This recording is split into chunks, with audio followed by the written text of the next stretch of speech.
আমার বাবা হার্টের পেশেন্ট। এই 1 বছর আগে যখন আমাদের হাইকোর্টে চাকরি বাতিল করলো তখন আমার মা মারা যায়। আমরা জানি না, আমার হয়তো সুসাইড করতে হবে। আমার ছোট 3 বছরের বাচ্চা আছে। মানে সম্মান গেল, টাকা বন্ধ হলো, তো বেঁচে থাকাই কঠিন আমাদের। আমার ঘুষের টাকাটা ভাই জলে চলে গেল, আমার চাকরিটাও চলে গেল। প্রথমে জানতে হবে গোটা প্যানেল বাদ দেওয়ার কারণ কি। কারণ সুপ্রিম কোর্টকে দোষ দিয়ে কোনো লাভ নেই। সুপ্রিম কোর্ট হচ্ছে আমাদের সর্বোচ্চ আদালত। তো এখানে সুপ্রিম কোর্টকে মেনে চলাটাই স্বাভাবিক এবং মেনে চলতে হবে এবং চলতে বাধ্য। নমস্কার, আমি আইনজীবী সাহিল। তোমরা এখন সোশ্যাল মিডিয়াতে দেখছো কি যে অনেকে কান্নাকাটি করছে যাদের চাকরি হারিয়ে গেছে। সুপ্রিম কোর্টের রায় অনুযায়ী 25,000-এরও বেশি ক্যান্ডিডেটদের চাকরি হারিয়ে গেছে, যারা টিচিং ছিল, যারা নন টিচিং স্টাফ ছিল তাদেরও। এই চাকরিতে বিশাল ঘোটালা ছিল, ঘুষের বিনিময়ে, টাকার বিনিময়ে অনেককে চাকরি দেওয়া হয়েছিল, এরকম অ্যালিগেশন আছে এবং সেই পরিপ্রেক্ষিতে এই মামলাটা হাইকোর্ট যায়। হাইকোর্টে কিন্তু আমাদের Calcutta high court, honourable Calcutta high court 25,000 গোটা চাকরির গোটা প্যানেলটাকে বাদ দিয়ে দেয়। সেটা আবার স্টেট গভর্নমেন্ট সুপ্রিম কোর্টে গিয়ে অ্যাপিল করে। সুপ্রিম কোর্টও কিন্তু সেম জাজমেন্ট দেয় কালকে, এবং সেটা নিয়ে আজকে তোলপাড় লেগেছে অল ওভার ওয়েস্ট বেঙ্গলে, ইভেন ইন্ডিয়ার বিভিন্ন জায়গাতে তোলপাড় লেগেছে এই জাজমেন্টটাকে নিয়ে। তো এখানে কিছু কনফিউশন আছে, আমি সেই ভাবলাম কনফিউশনটাকে ক্লিয়ার করতে আজকের ভিডিওটা বানাচ্ছি। বাট ভিডিও শুরুতেই বলে রাখি, আমি অনারেবল সুপ্রিম কোর্টের জাজমেন্টকে যথেষ্ট রেসপেক্ট করি। সেই জাজমেন্টের কিন্তু আমি অবমাননা বা ক্রিটিসাইজ করতে এই ভিডিওটা বানাচ্ছি না। আমার মেন বক্তব্য হচ্ছে এটা, সুপ্রিম কোর্টের এই জাজমেন্টকে নিয়ে অনেকে কিন্তু উল্টোপাল্টা কথাবার্তা বলছে। যেমন অনেকে কান্নাকাটি করে ভিডিও বানিয়েছে, যারা বলতে চাইছে অনারেবল সুপ্রিম কোর্ট যখন জাজমেন্ট দিল 25,000 জনার ক্যান্ডিডেটের চাকরি বাদ, গোটা প্যানেলটাই বাদ। প্রথমে জানতে হবে গোটা প্যানেল বাদ দেওয়ার কারণ কি। অনেকে বলছে যারা যোগ্য তাদের চাকরি থাকতো, যারা অযোগ্য তাদেরকে বাদ দিয়ে দিত।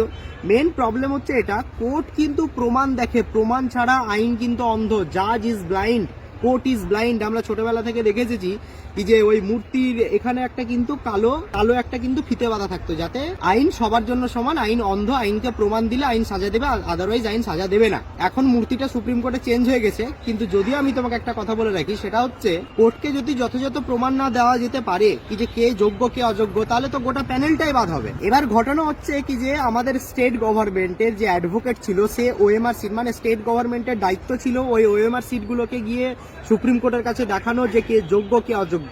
তাহলে সুপ্রিম কোর্ট বিচার করতে পারতো কি যে না, এই কজন যোগ্য, এই কজন অযোগ্য, আমি এই কজনকে বাদ দিব আর এই কজনকে চাকরিতে রাখবো।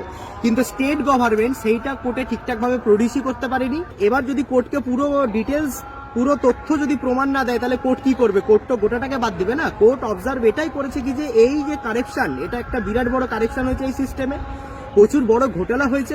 এটাকে নিয়ে সিবিআইয়ের ইনভেস্টিগেশন হওয়ারও অর্ডার দিয়েছে অনারেবল সুপ্রিম কোর্ট, যে কে কে ঘাপলায় জড়িত, কে কে ঘাপলায় টাকা খেয়েছে, কি অসুবিধা হয়েছে, কিভাবে ঘুষ নেওয়া হয়েছে, এই নিয়ে কিন্তু অনারেবল সুপ্রিম কোর্ট কিন্তু ইনভেস্টিগেশন করার জন্য সিবিআই কে ডাইরেকশনও দিয়েছে। ইভেন কোর্ট এটাও ডাইরেকশন দিয়েছে 3 মাসের মধ্যে স্টেট গভর্নমেন্টকে নতুন ভাবে নিয়োগ করতে হবে। তোমাদেরকে আমি এখানে এটা জবাব দেওয়ার চেষ্টা করলাম কি যে সুপ্রিম কোর্ট কেন গোটা প্যানেলটাকে বাদ দিল। যখন স্টেট গভর্নমেন্ট সুপ্রিম কোর্টকে গোটা প্যানেলের, গোটা ওএমআর সিটের রেকর্ডই দিতে পারলো না, তাহলে তো প্যানেলটাই বাদ যাবে। এটা হচ্ছে মেন কথা। এখানে সুপ্রিম কোর্টকে দোষ দিয়ে কোনো লাভ নেই। সুপ্রিম কোর্ট হচ্ছে আমাদের সর্বোচ্চ আদালত, তার উপরে কেউ নেই। সেই যখন রায় দিচ্ছে, মানে একদম সঠিক রায় দিচ্ছে। এখানে পুরোপুরি যদি তোমরা কাউকে ব্লেম দিতে পারো, তাহলে স্টেট গভর্নমেন্টকে ব্লেম দিতে পারো, কারণ তার দায়িত্ব ছিল সেই ওএমআর সিটগুলোকে প্রোটেক্টে রাখা।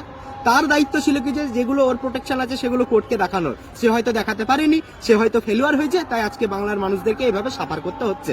আমি কিন্তু ম্যাটারটাকে কোনো পলিটিক্যাল ব্যাপারে নিয়ে যেতে চাই না, আমি ন্যায়মূলক কথাবার্তা বলছি এখানে। এবার মেন আসি কনফিউশনে। দুটো কনফিউশন হয়েছে, সেটা হচ্ছে কি যে সুপ্রিম কোর্ট রায়ের মধ্যে একটা কথা বলেছে, সেটা হচ্ছে যারা যোগ্য প্রার্থী তাদেরকে বেতন ফেরত দিতে হবে না। এবার তোমরা বলছে কি যে সুপ্রিম কোর্ট যখন যোগ্য প্রার্থীদেরকে বেতন ফেরত দিতে না বলার ডাইরেকশন দিচ্ছে, তাহলে সুপ্রিম কোর্ট নিশ্চয় জানে কে যোগ্য কে অযোগ্য, তাহলে আবার 25,000কে কেন বাদ দিল? ঘটনাটা এমন নয়। 3 মাস যে স্টেট গভর্নমেন্টকে সময় দিয়েছে যে 3 মাসের মধ্যে নিয়োগ করতে, সেই 3 মাসে আবার যারা চাকরি হারিয়েছে তারা যখন আবার অ্যাপ্লাই করবে, করে নতুন ভাবে চাকরি পাবে তাদের নিজের যোগ্যতায়, সেই প্রার্থীগুলো হবে যোগ্য প্রার্থী। এটাই হচ্ছে অযোগ্য আর যোগ্য প্রার্থীদের ডেফিনেশন। আর সেই যোগ্য প্রার্থীদেরকে টাকা রিটার্ন দিতে হবে না, তারা আবার পুনরায় চাকরি পাবে। আর যারা এই পরীক্ষায় বাদ হয়ে যাবে তারা হবে অযোগ্য প্রার্থী, তাদেরকে কিন্তু বেতন ফেরত দিতে হবে with a rate of interest, যেটা সুপ্রিম কোর্ট ডাইরেকশন দিয়েছে।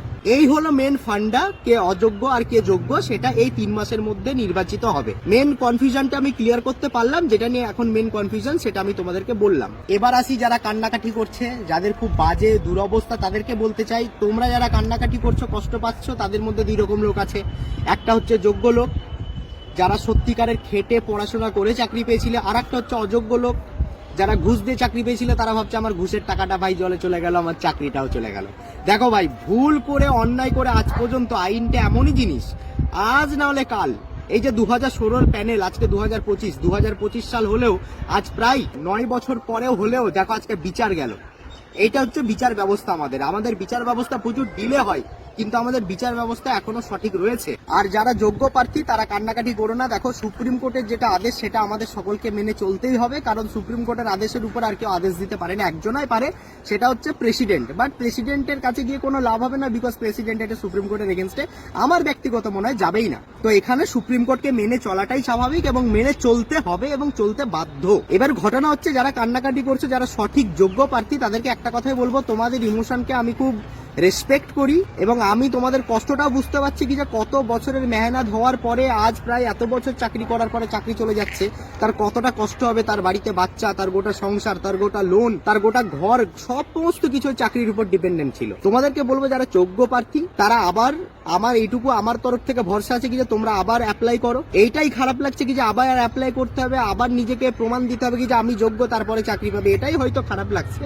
বাট যারা অ্যাকচুয়ালি যোগ্য, যারা অ্যাকচুয়ালি শিক্ষিত, যারা শিক্ষক হওয়ার যোগ্যতা যাদের রয়েছে, তারা কালো যেমন শিক্ষিত ছিল, কালো যেমন যোগ্য ছিল, আমি এটুকু বিশ্বাস রাখি তারা আজও শিক্ষিত, তারা আজও যোগ্য রয়েছে। তোমরা তোমাদের যোগ্যতার পরিচয় দেখিয়ে দাও, আর দেখিয়ে দাও কি যে তোমরা যোগ্য। কান্নাকাটি করো না, নিজেকে মোটিভেট করো, কারণ সুপ্রিম কোর্টের উপরে না তুমি যেতে পারবে, না আমি যেতে পারবো, না ভারতবর্ষের কোনো উকিল যেতে পারবে। এটাই বলবো। তো কেউ ডিমোটিভেট হয়েও না, এখন এই 3টে মাস রয়েছে, 3টে মাসের মধ্যে সমস্ত কিছু ঠিকঠাক করে তোমরা নিজেরা ভালোভাবে প্রিপারেশন নিয়ে আবার নতুন ভাবে নিজেদের পরিচয় দিয়ে দাও কি যে হ্যাঁ তোমরা যোগ্য।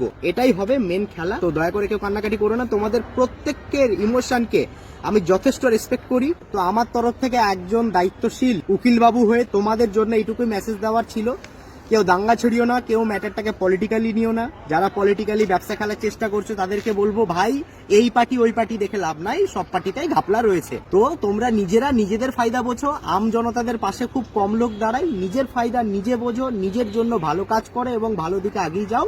আমার তরফ থেকে তোমাদের সকলকে ভালোবাসা, সবাই সুস্থ থেকো, সবাই সাবধানে থেকো। চলো টাটা।